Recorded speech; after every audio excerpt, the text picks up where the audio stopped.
नमस्कार दोस्तों, मेरा नाम अनिल शर्मा है और आज हम बात कर रहे हैं माँ जीण की।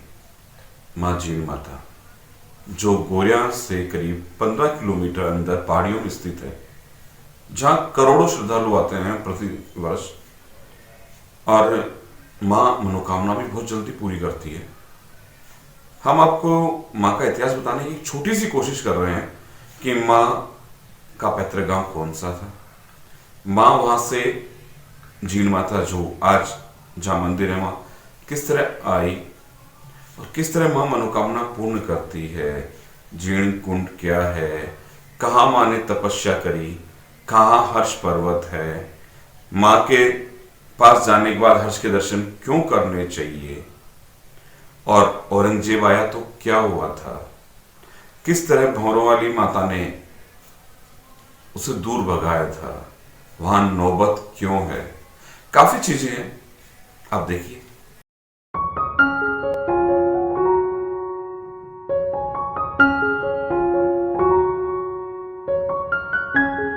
मंदिर साहब कई वर्षों पुराना है ये।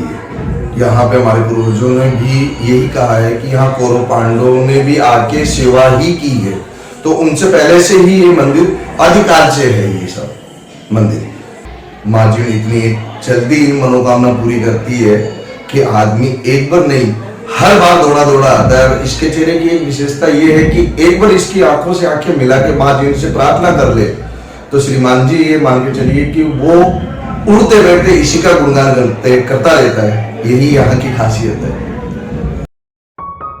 जय माता की।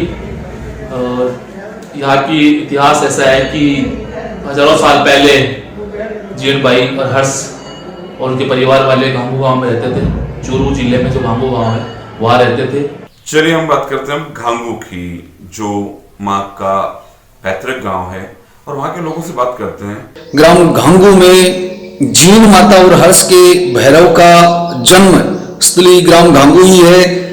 ग्राम घांगू की स्थापना चौहान वंश के द्वारा की गई है। चौहान वंश के राजा घंगराम ने ग्राम घांगू की यहाँ स्थापना की थी, अपनी रियासत यहाँ कायम की थी हजारों वर्ष पहले। जीण माता हर्ष के भैरव को जन्म घंग राजा के परिवार में है। वो घंग राजा का संतान है।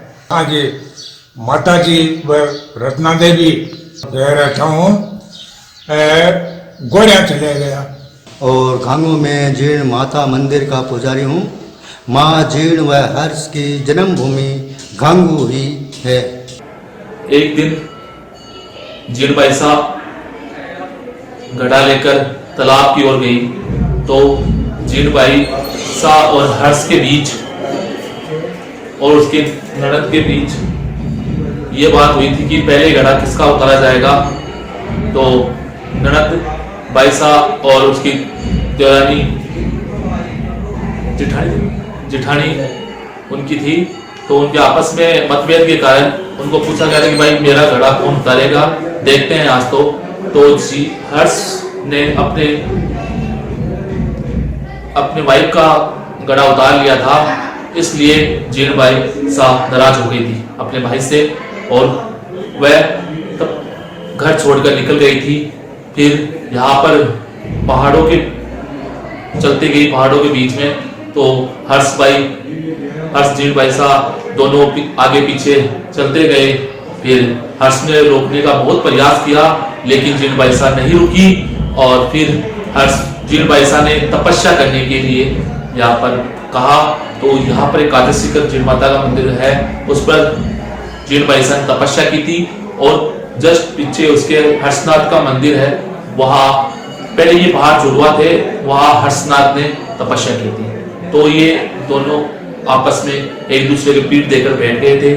तो जीण भाई साहब ने कहा कि नहीं भाई साहब, आप हमारे पीठ देकर नहीं बैठे, हम आमने सामने बैठे। तो जीण भाई साहब ने तपस्या आदिशंकर माता जी के मंदिर प्राचीन स्थान है वहां पर की थी और हर्ष ने तपस्या शिव शंकर भोलेनाथ की थी। फिर जीण जयंती का रूप लेकर यहाँ प्रकट हुई जीण भाई साहब और हर्षनाथ शिव जी के रूप में प्रकट हुए।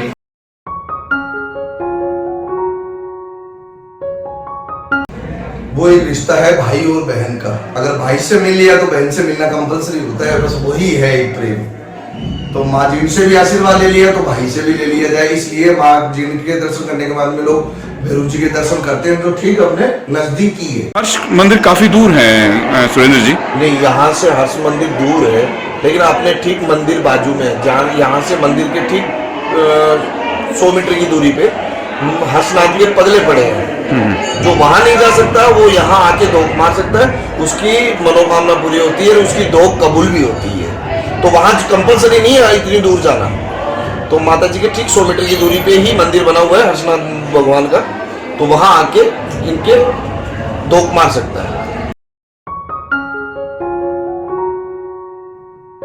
स्नान करवाते हैं हम लोग, फिर इनको जो पानी आता है चंगामत को यही आता है, और उसके बाद यहाँ से जो लोग हैं वो चंगामत घर लेके जाते हैं और अपनी मनोकामना के लिए आंखों में लगाते हैं और एक सुख के रूप में माने जाते हैं। जय माता मंदिर में खास मैं आपको बता दूं, यहाँ पे 2 अखंड ज्योति है जो 24 घंटे यहाँ पे जलती रहती है। अखंड ज्योति है हजारों साल पुरानी, औरंगजेब बादशाह के टाइम से भी ये चलती आ रही है। जब औरंगजेब बादशाह यहाँ पर मंदिर तोड़ने के लिए आए थे तो हर्षनाथ का मंदिर भी उन्होंने तोड़ा था। फिर जीण माता में यहाँ पर आए तो हम लोग पुजारी लोगों ने तब तक माँ जीण से प्रार्थना की, तो माँ जी ने भौरा वाली माता छोटी तपस्या की थी, तो भौरे छोड़े और औरंगजेब बादशाह को यहाँ पर नाक रगड़नी पड़ी। सबसे बड़ी यहाँ पर मैं बता दूं आपको, यहाँ पर मंदिर का जो गुंबज है उस पे आज भी पीपल का पेड़ लगा हुआ है, उसके न तो मिट्टी है, बस उसी मकराने के जो गुंबज है उस पे टिका हुआ है। आप उसको चाहे देख सकते हैं। हमारे यहाँ पर जीण कुंड है, बहुत पुराना कुंड है और उसमें झरना बढ़ता रहता है, झरने से पानी आता है, वो कभी खाली नहीं होता और उसी से हमारा जीण माता मंदिर का सुबह और शाम का भात का जो प्रसाद बनता है वो उसी से लगता है। और यहाँ पर एक है सुबह आरती होती है, शाम को आरती होती है, दोनों टाइम चावलों का भोग लगता है। एक तो पूरे देश में, एक तो जगन्नाथपुरी मंदिर में भोग लगता है चावलों का, और एक जीण माता मंदिर में यहाँ भोग लगता है चावलों का। जी, यहाँ 36 कौम, ऐसी कोई कौम नहीं है जिसकी ये कुलदेवी माँ जीण ना हो। यहाँ तक कि मुसलमान परिवार, हुनर परिवार, उनके भी जात और जड़ूला यहाँ होते हैं और साल में एक बार नहीं 2 बार दर्शन करने आते हैं। नवरात्रि में माँ जीण की धोख लगाते हैं, सुवामणी करते हैं और जड़ूला भी उतरवाते हैं बच्चों का।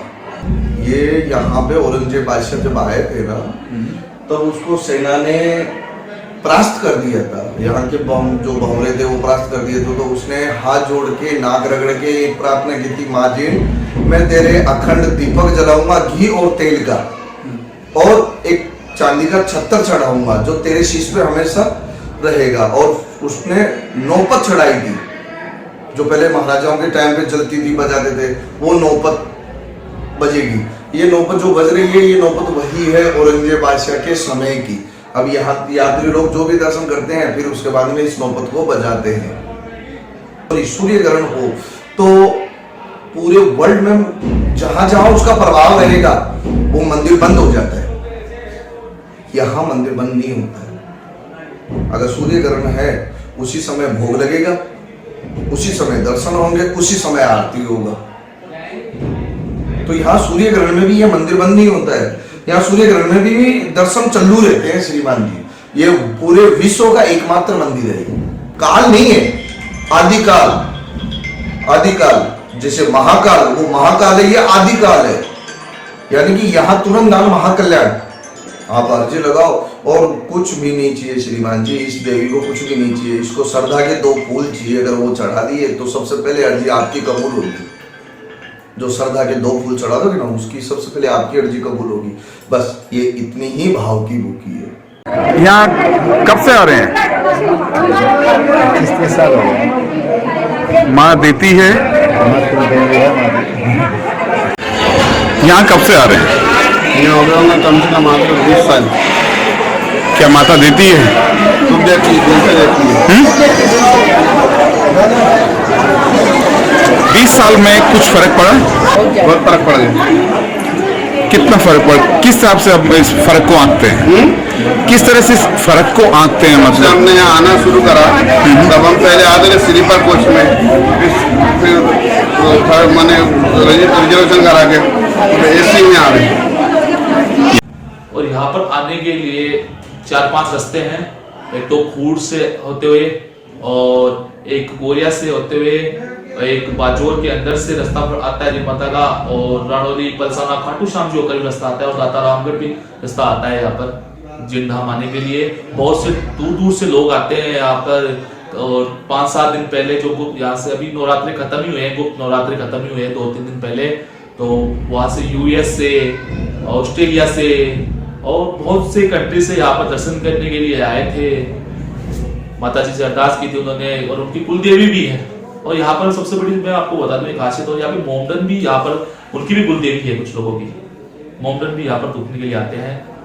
बहुत पुरानी जो लोग हैं मोमडन की कुल देवी है माता जी। मुझे और मेरी टीम को ये लगता है कि शायद आपको हमारी ये कोशिश पसंद आई होगी। अगर आई है तो आप इसे शेयर करिए, लाइक करिए, और लोगों को जितना भी भेज सकते हैं। देखिए, माँ जगत जननी है, और मैं 2-3 लोगों का जरूर आभार करूंगा। एक प्यारो है कुमार अजय, उनका और उनके मित्रों का, जिन्होंने मुझे घांगू के बारे में बताया और डिटेल्स भी लाके दी।